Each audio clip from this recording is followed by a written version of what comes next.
So for my informational interview, I talked to Jonna Nickel, who is a close friend and former coworker of mine. Currently, she's working at Oklahoma City National Memorial, but we mainly focused on her time working in Arches and Canyonlands, specifically in interpretation and visitor services. I really enjoy Jonna's point of view when comparing working at Arches and Canyonlands, especially because she is really new to the field and has a lot of fresh opinions, especially relating to topics that we've talked about in our nature-based tourism class.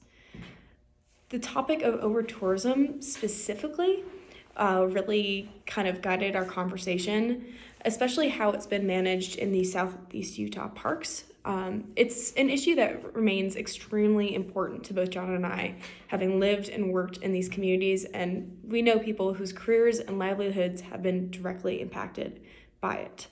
Moab, the place where she has lived and kind of like the big city center in the area, has become a famous case study in the severity of impacts of over-tourism. Our conversation ranged from food prices to accessibility of housing and just notorious barriers that have been created for seasonal workers in Moab and the rest of the surrounding Grand and San Juan counties.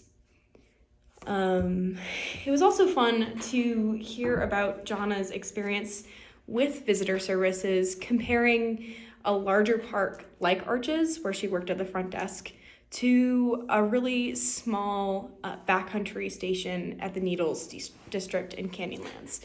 She has some really colorful stories, especially relating to the permit system at Arches. At the end of the day, she found a big difference in how prepared visitors were when coming to Arches, a very front country park, to just the appreciation of the landscape in Canyonlands. And it was just so fun to hear.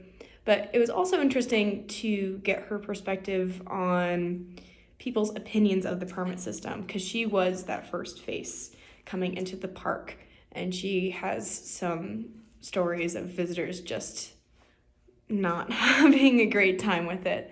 So it was just fun to catch up. If I were to conduct another interview in the future, I would love to talk to someone who might be more of a challenging person to talk to, someone higher up.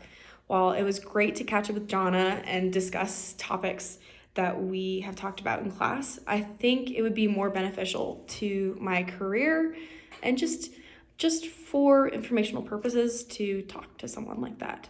Overall, it was a fantastic interview. I absolutely would interview Jonna again, and really hope to work with her again in the future. Thank you.